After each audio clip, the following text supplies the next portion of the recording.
Hem de indi şuşa oy boldu şulay bit. Adam balası oyladı, bir fikirge kildi, hem indi şuşa gamelini niyet itip koydu, hem indi ol asıldan şuşa gamel maksatqa avırlı. Hem indi bende oyladı, fikirledi, niyet kıldı. Şuşa işini gamelini kılığını maksat itip koydu, hem indi bende sebeplerin kıla başlı.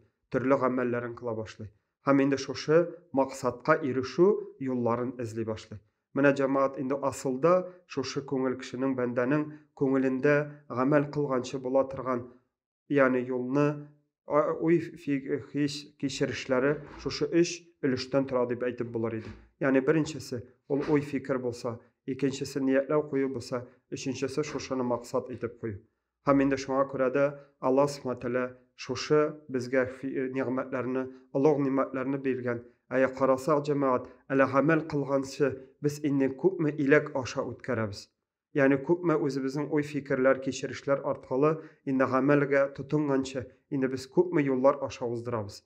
Hem indi Allah subhanahu wa ta'ala şuşu orunda bizge akıl berdi. Ey elhamdülillah iman berdi. Hem indi şuşu akılımızga, en birinci şeratda imanımızga, akılımızga tayanıp, indi şuşu niyetlerimizin dürüstlev, hem dürüst yolga niyetlev, dürüst hayırlı ayberlerini niyetlev, indi Müslüman bendesinin dürüst ahlakı hem hulku bulup turadır. Hem indi şulay şuşu orunda aytip kiterge tiyişli bir ayber, şuşu hadisinin devamı, Peygamberimiz sallallahu aleyhi ve sellem'nin hadisinin devamı, innemel a'malu bin niyat ve inneme likulli imrin ma neva. Her bir iş niyetke qarab bilgelene, hem her bir amelinin de ecir savabı, neticesi niyetke qarab bilgelenedi.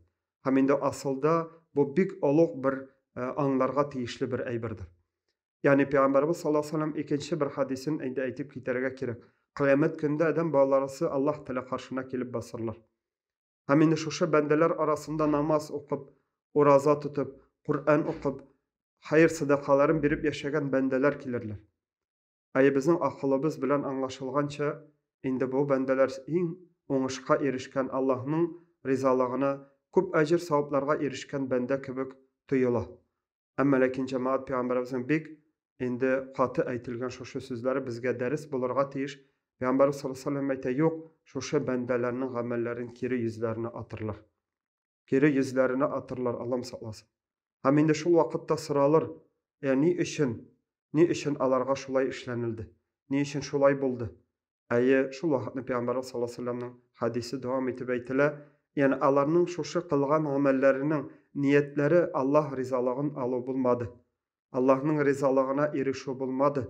Yaki da masa başka dünyavi, yaki başka özünün nefsilerine tayanıp, yaki indi şuşu asıl bulan, hatta dürüst bulan, amma lakin Allah'ın rizalığına erişu maksatı niyeti bulmadı di. Şuna göre alar özlerinin niyetlegen ayberlerine eriştilerdi. Yani kimdir indi riyadan kılgan bolsa, ayı kişiler aldığında maktalu aldı di, amma lakin Allah'tan indi bütün nerse almazdı. Ayı kimdir indi dünya özünün ihtiyacın kanagatlandırı için şuşa amelin kıldı di, ayı şuna erişti, dünyasının ihtiyacının kanagatlarını aldı, amma lakin asılda Allah rizalığın ümit etmegen idi. Şuna göre bu cemaat asıl maksat niyetlerimizin birisi, hem tüp asıl maksat niyetlerimizin birisi, ol indi Allah'ın rizalığına erişu. Yani özümüzge şın köngülübüz bilen Allah'ın rizalığın ümit etu. Allah'ın rahmetine erişunu ümit etu. Indi bu köngüllerimizde bir zor bir maksat bulurga tiyiştir. Hem indi bu orunda, indi biz şuşu Allah'ın rizalığın, Allah'ın rahmetin şın köngülden ümit etip yaşasak, hem indi amelin kılıp, sebebin kılsak, ayı namazların okup, orazaların tutup, haydadır indi hayır sadakaların berip, buldıra algança amel gaybedette bulsak, ay kimdidir şekilli mümkün biz, ay zor köp etip gaybedetler de kılmaganbızdır. Amma lakin Allah'ın rizalığını ümit etip, şu azgına amel gaybedetlerimiz bilen yaşasak, indi inşallah, indi imanım kamil, Allah Teala karşına kelip basgaç biz indi Allah için köngülübüzden, Allah bizden sıragaç, ey bendem, sen benim rizalığım sana kerek idimi? Benim rahmetim sana kerek idimi degende, şın köngüllerimiz bilen, ay ya Rabbim, ay men senin rizalığını ümit ettim, senin rahmetini ümit ettim, senin indi şuşa özünün rahmetine erişirge tilep, amel gaybedetimni kıldım, dip indi aytsak, kıyamet günde suyunirbiz, Allah Teala bizge indi berir, ay bendem, ümit etken aybirini al. Ниятләгән, максатлаган әйбереңне ал, мин шуңа ирешергә теләдең, һәм инде шушыңа инде ирештең дип сөенешергә һәрбарчабызга насыйп әйләсен. Һәм инде бу шушы безнең тормышыбызда олуг максат, ул да булса Аллаһның ризалыгына, рәхмәтенә инде ирешүдер.